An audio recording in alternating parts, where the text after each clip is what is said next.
Olá pessoal do quarto semestre do Univag, da disciplina de Psicologia Social.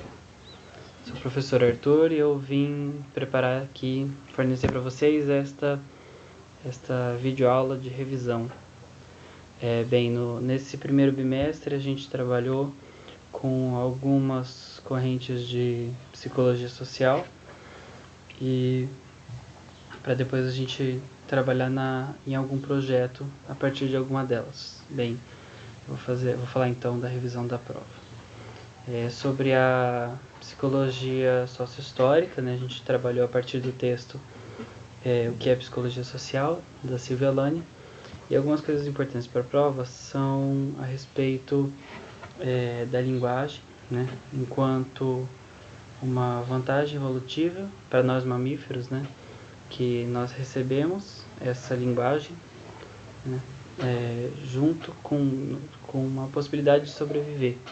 Né? Nessa interação, durante a maternagem, a gente não sobreviveria sem esse contato, e desse contato possibilita que a linguagem ela se transmita. Na verdade, a linguagem ela começa ela se perpetua também, isso é o que possibilita que ela se perpetue, e o que torna ela interessante se perpetuar é justamente a comunicação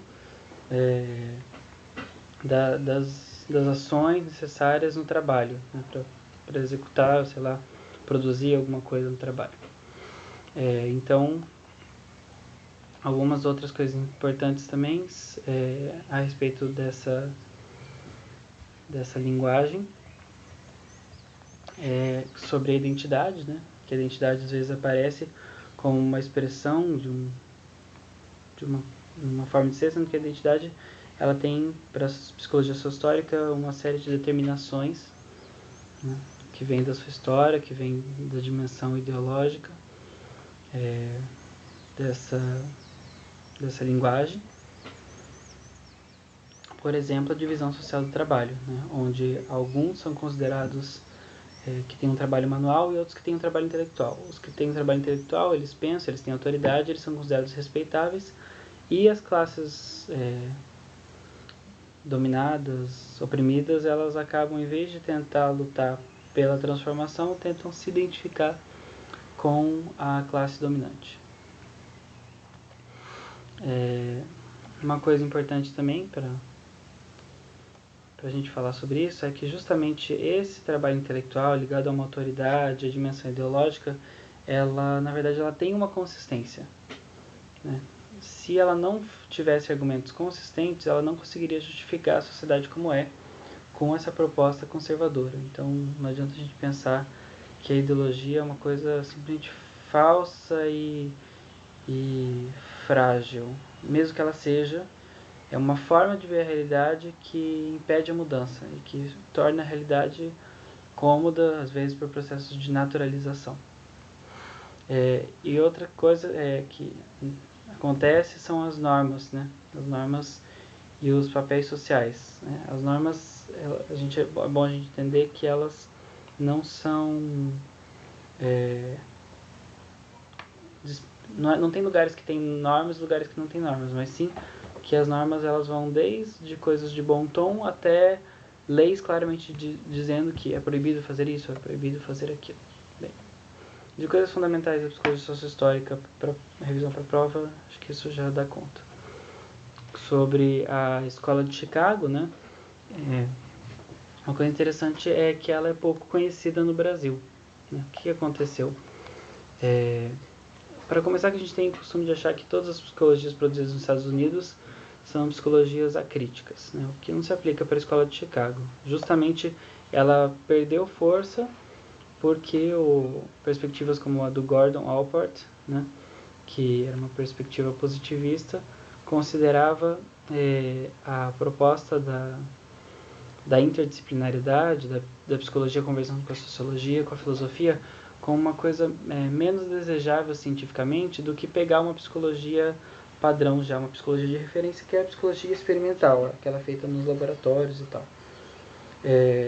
Só que, apesar da escola de Chicago ela ser pouco conhecida, as metodologias qualitativas que a gente conhece, né, como a pesquisa de campo e os de documentos, é uma contribuição da Escola de Chicago. Algumas coisas sobre a Escola de Frankfurt, né? Sobre uns conceitos. O conceito de reificação, né? Um conceito que vem do...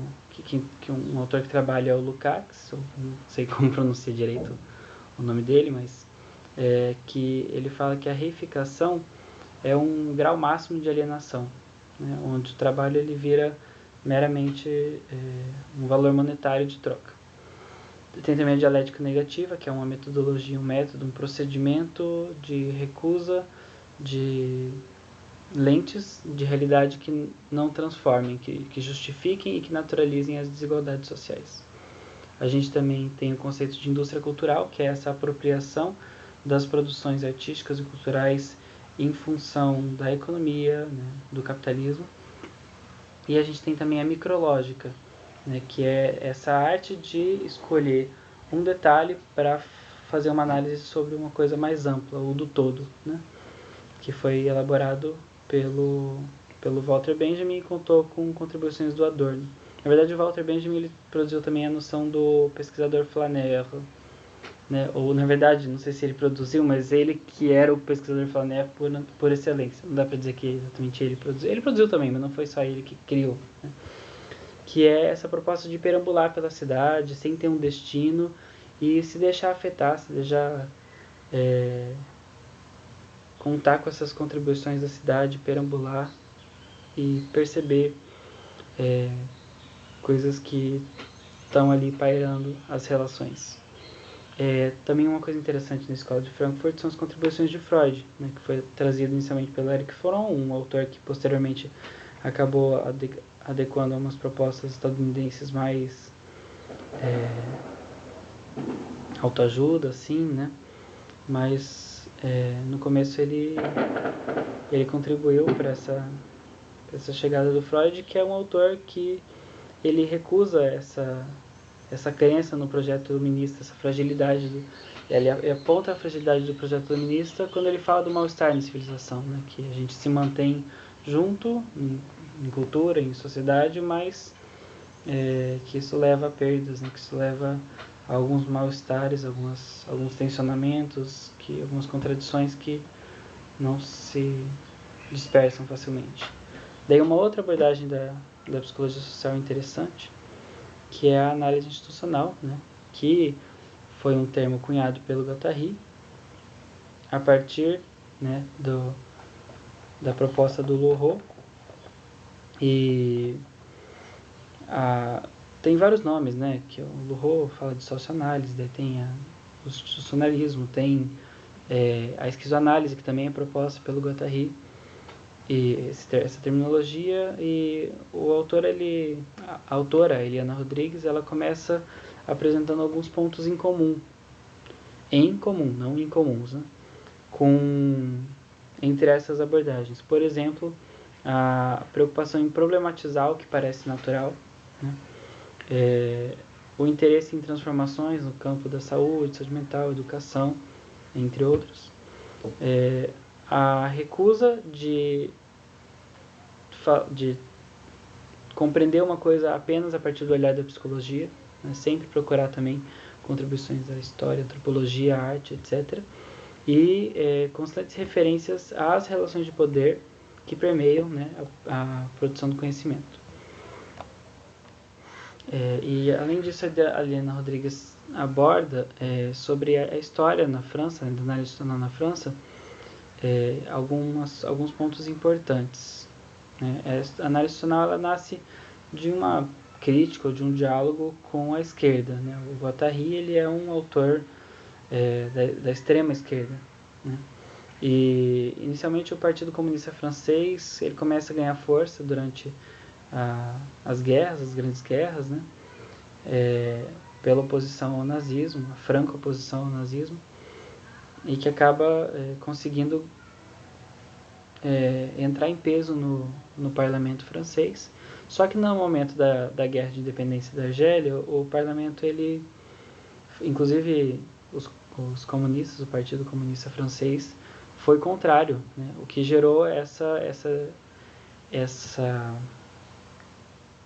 esse descontentamento da extrema esquerda, né, da esquerda que levava, digamos, a sério, né, as propostas humanitárias, chegando ao ponto de fazer coisas contra a lei, como refugiando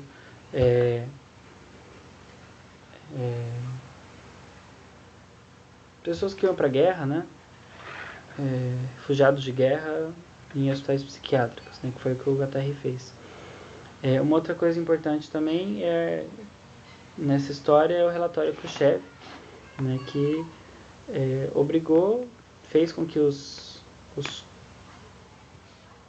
pró-comunistas, né, os esquerdistas, não pudessem mais ter essa idealização do que era essa experiência soviética quando foi divulgado campos de trabalhos forçados, alguns processos contra alguns dissidentes, né, a questão de que no período soviético a burocratização, a cristalização, essa proposta, essa ideia do socialismo se perdeu.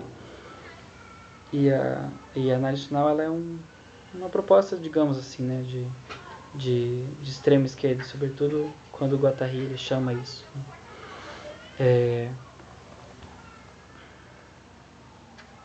Algumas outras coisas importantes sobre a nacional e a sua entrada no Brasil, né? A gente fala que ela entrou em 3 idiomas: o francês pelos autores franceses, o espanhol pelos autores argentinos e o alemão pelos autores alemães.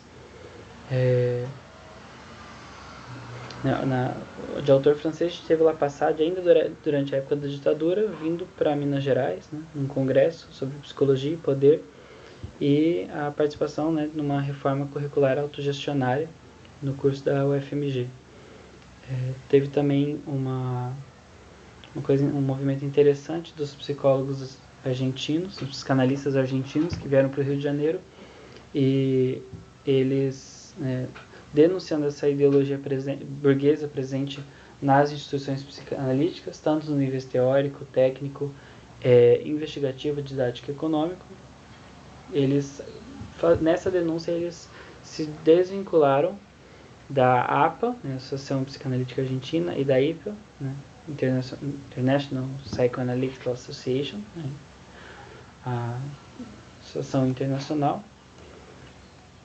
E uma coisa também importante, né, referente a vários autores da psicologia social, como Maria da Graça Jacques, o Inácio Martim Baró, Silvia Alani, Vanderlei Codo, que eles propuseram uma reformulação da psicologia social na América Latina a partir de algumas preocupações coletivas, como se confrontar com uma réplica acrítica da psicologia estadunidense, com uma lógica individualista, positivista, e também a visão da desigualdade social que a psicologia acabava reforçando, a violência, os regimes militares, e essa reformulação foi na busca de transformar, né, essa lógica da dominação em alguns esquemas de libertação. Bem, basicamente a gente pode parar a revisão por aqui e boa prova para vocês.